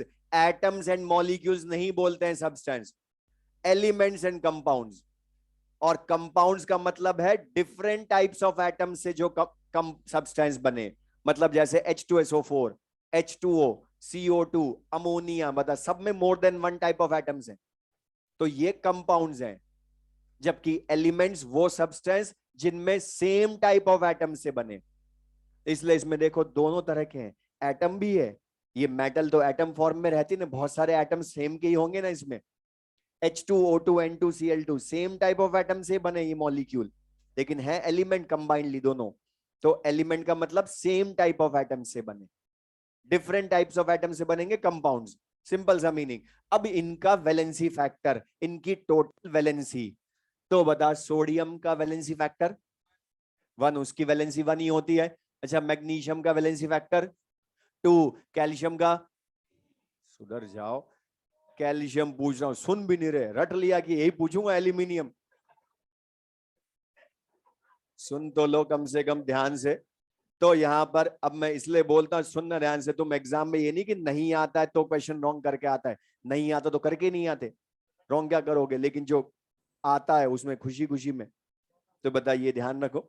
अब बताओ एल्यूमिनियम जिसके लिए पेट दर्द हो रहा है 3। अब तो बता वैलेंसी, इनका वैलेंसी फैक्टर अकेले एटम थे, अब लेकिन हमने टोटल भी लिखा ना, अभी ध्यान से, सारे एटम्स के वैलेंसीज का सम। तो हाइड्रोजन एटम की वैलेंसी बोलूं तो 1, लेकिन H2 मॉलिक्यूल का वैलेंसी फैक्टर 2, एक ऑक्सीजन एटम की वैलेंसी 2, लेकिन टोटल वैलेंसी फैक्टर 4। लिख लें। तो यहां पर बताइए मीनिंग क्लियर सबको ये। तो वैलेंसी फैक्टर, अब मैं ध्यान समझना भी यहां से, तो वैलेंसी फैक्टर जितने तरह के हो सकते हैं सारे इस इलेक्ट्रोलाइसिस में काम आ जाएंगे, लेकिन मतलब मीनिंग क्लियर सबको ये। अब ये तो हमने बोला सारा इलेक्ट्रोलाइसिस के न्यूमेरिकल्स जब हमने बिना फॉर्मूले के करने हो तो हम इस तरह से कर सकते हैं, और बिना फॉर्मूले के जब भी करने हैं तो हमने जो ये कंक्लूजन पढ़ा इसको यूज करना है।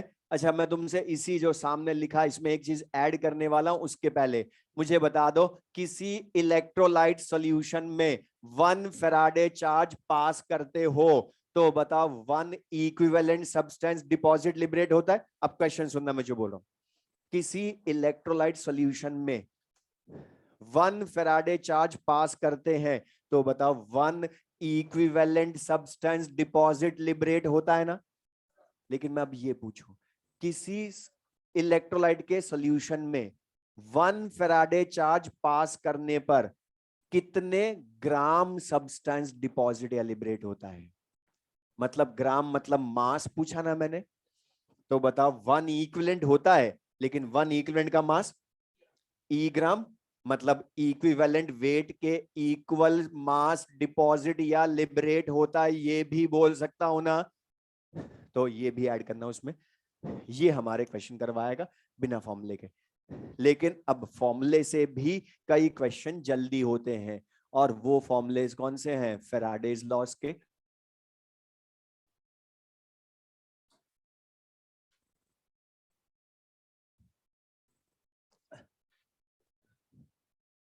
तो बताइए मीनिंग क्लियर सबको।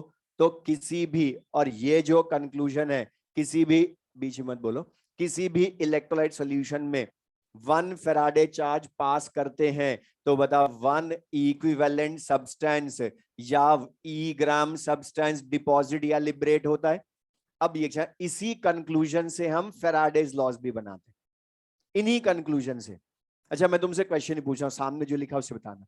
मतलब किसी इलेक्ट्रोलाइट सॉल्यूशन में 1 फैराडे चार्ज पास करते हैं तो बता कितना वेट ऑफ सब्सटेंस या मास ऑफ सब्सटेंस डिपॉजिट या लिबरेट होता है।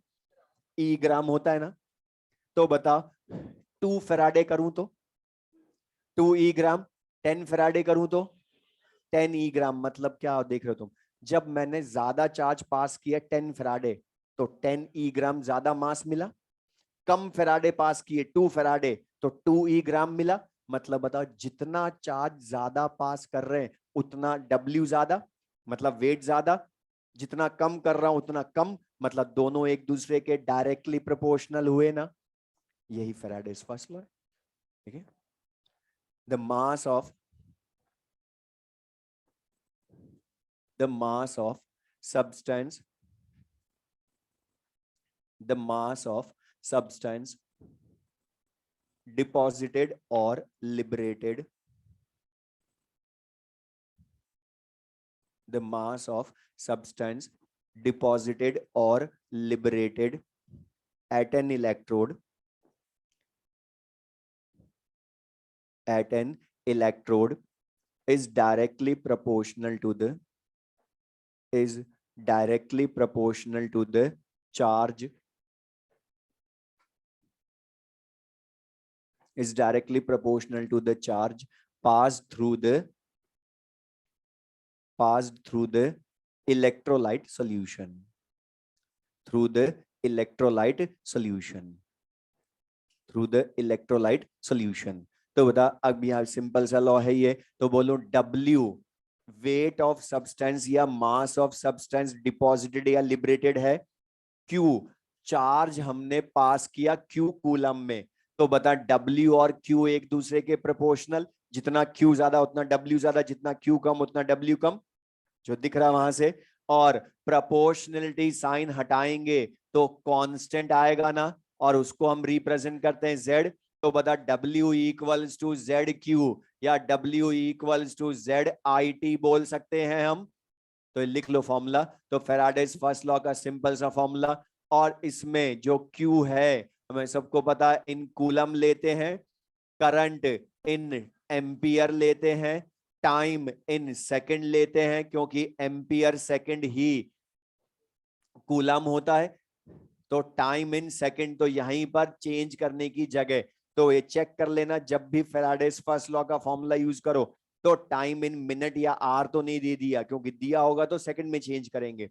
और यहां पर अब ये जो Z है इसका ये है कांस्टेंट, लेकिन इसका नेम हम क्या बोलते हैं, electrochemical equivalent, electrochemical equivalent, electrochemical equivalent. तो इसका नेम याद रखना, क्योंकि ये इलेक्ट्रोकेमिकल इक्विवेलेंट ये पूरा नेम है Z। अब ये जो ध्यान सुनना, ये जो Z की वैल्यू है ये हमें क्वेश्चंस में रेयरली गिवन होती है, मींस हमने ही फाइंड करनी होगी Z की वैल्यू। अब फाइंड कैसे करेंगे, उसके लिए हमें इस Z क्या रिप्रेजेंट करता है वो मीनिंग पता हो। तो Z रिप्रेजेंट करता है, यहां से बताना W इक्वल्स टू ZQ से। अच्छा बता, मैं अगर तुमसे पूछूं किसी इलेक्ट्रोलाइट सॉल्यूशन में 1 कूलम चार्ज पास करते हैं, तो बताओ Z की वैल्यू किसके इक्वल आएगी। Q की वैल्यू 1 कूलम पास कर दूं तो Z और W इक्वल, मतलब बता Z और जो W हैं वो सेम ही होते हैं, मतलब Z किसको रिप्रेजेंट करता है, मास ऑफ सब्सटेंस डिपॉजिटेड या लिबरेटेड को। लेकिन मतलब Z और W ऑलवेज इक्वल या पर कूलम चार्ज पास करने पर। तो बता 1 कूलम चार्ज पास करने पर कितना W मिलेगा वो ले आऊं तो Z हो जाएगा वही। अब लाऊं कैसे, अभी बोलता कंक्लूजन ही काम आने। मतलब 96500 से 1 इक्विवेलेंट या ई ग्राम सब्सटेंस डिपॉजिट लिबरेट होता है, तो बता 1 कूलम से कितना होगा, ला सकते ना अपॉन करके, लिख ले। तो बता 96500 कूलम चार्ज पास करते हैं, तो बता ई ग्राम सब्सटेंस डिपॉजिट या लिबरेट होता है। तो 1 कूलम चार्ज पास कर देंगे तो E अपॉन 96500 ग्राम सब्सटेंस डिपॉजिट या लिबरेट हो जाएगा, यही होगा। और मतलब ये जो E बाई 96500 है, ये 1 कूलम चार्ज पास करने पर सब्सटेंस डिपॉजिट लिबरेट हुआ ना, तो बता इसको Z बोल दूं अब। तो बता Z की वैल्यू ही क्या हो गई, फॉर्मूला ही E अपॉन 96500 या E अपॉन फेराडे। और ये Z का डायरेक्ट फॉर्मूला भी याद रखना, क्योंकि इस पर भी AIPMT में क्वेश्चन आया था। उसने खुद ने डायरेक्ट बोला था electrochemical equivalent of a metal given थी, मतलब Z की वैल्यू, और बोला था इक्विवेलेंट वेट लाए। तो बता डायरेक्ट E बाई फेराडे या E बाई 96500 यहां से Z ला सकते हो। और बता ये जो Z की वैल्यू है या ये यहीं पुट कर दो फर्स्ट फॉर्मूले में, तो जो सबको ध्यान भी होगा फॉर्मूला, मतलब W इक्वल्स टू Z की जगह E बाई 96500 रख दें तो EQ बाई 96500 या EIT अपॉन 96500 भी लिख सकते हैं। या अगर चार्ज इन फैराडे ही पूछ ले तो बता EQ बाई F भी लिख सकते हो।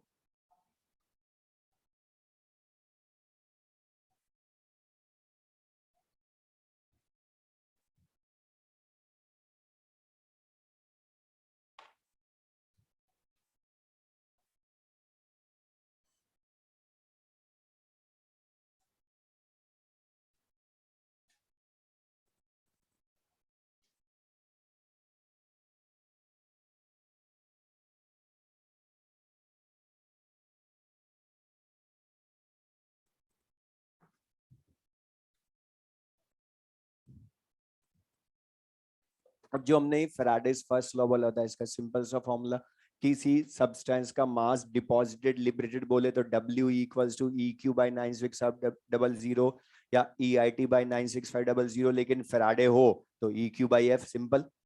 अब ये जो हमने फैराडेज फर्स्ट लॉ पढ़ा, इसी से फैराडेज सेकंड लॉ भी बनाते हैं। तो 2 मिनट की चीजें सुन लें बस, जो मैं बोलूंगा ध्यान सुनना। अच्छा, मैं तुमसे क्वेश्चन में बोलूं, CuSO4 सॉल्यूशन का इलेक्ट्रोलाइटिक सेल है, ZnCl2 एक्वस सॉल्यूशन का इलेक्ट्रोलाइटिक सेल है, और दोनों सेल्स कनेक्टेड इन सीरीज हैं, कनेक्टेड इन सीरीज हैं। और बता, सीरीज में कनेक्टेड हैं तो दोनों में से same current for same time या सेम चार्ज पास होगा ना। तो बता, अगर मैं बोलूं CuSO4 में से Q कूलम चार्ज पास होता है CuSO4 में से, तो बता ZnCl2 में से भी Q कूलम चार्ज ही पास होगा ना, ओके, कनेक्टेड इन सीरीज की थ्योरी। तो अब मैं तुमसे बोलूं, इसमें कॉपर कितना डिपॉजिट हुआ उसका मास दे दिया हमें क्वेश्चन में, और बोलूं mass of zinc metal deposited find करें। या मैं तुमसे दूसरा क्वेश्चन पूछूं, दोनों में से किसका मास ज्यादा डिपॉजिट होगा या इक्वल होगा वो पूछो। तो बता, फैराडेज फर्स्ट लॉ सोचो, दोनों में बताओ Q की वैल्यू डिफरेंट या सेम। 96500 नंबर सेम, लेकिन बता दोनों का क्या W सेम मिलेगा क्या? वेरी गुड, क्यों नहीं मिलेगा? क्योंकि बता दोनों के इक्विवेलेंट वेट सेम होंगे क्या? बता, जिस atomic weight upon valency factor, क्योंकि दोनों एटम है, और कॉपर जिंक के एटॉमिक वेट अलग तो ई भी अलग। और मुझे बता, ये बोल दूं, जिसका ई ज्यादा उसका W ज्यादा। मतलब बता, मैं फैराडे सेकंड लॉ बोलूंगा तो क्या होगा, W प्रोपोर्शनल टू E, या मासेस का रेशियो उनके रेस्पेक्टिव इक्विवेलेंट वेट्स का रेशियो भी बोल सकता हूं ना। लिख लो, ये फैराडे सेकंड लॉ लिख ले बस। when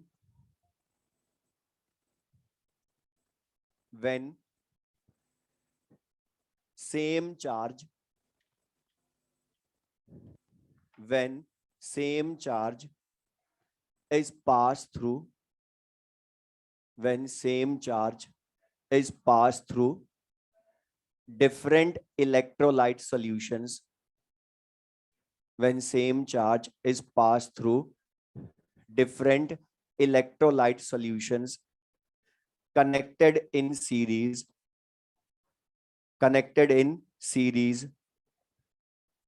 then masses of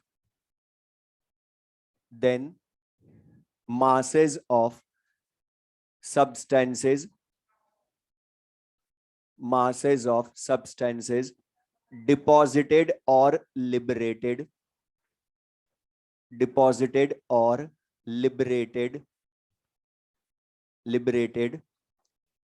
are in the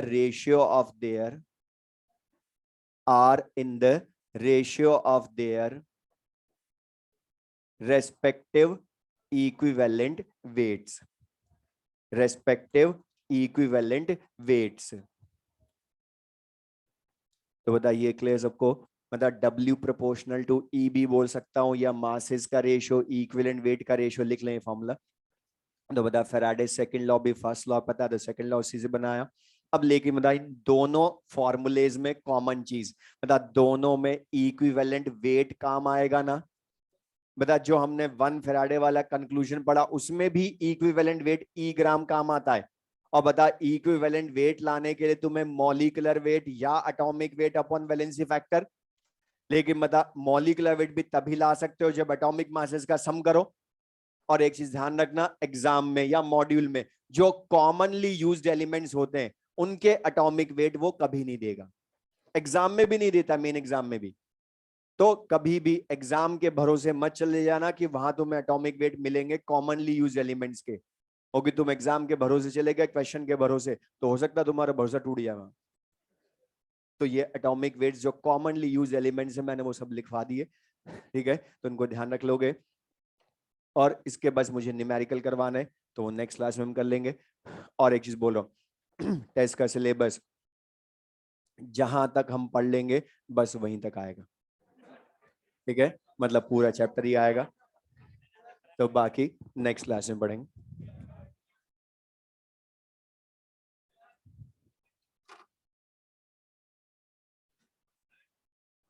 याद नहीं है।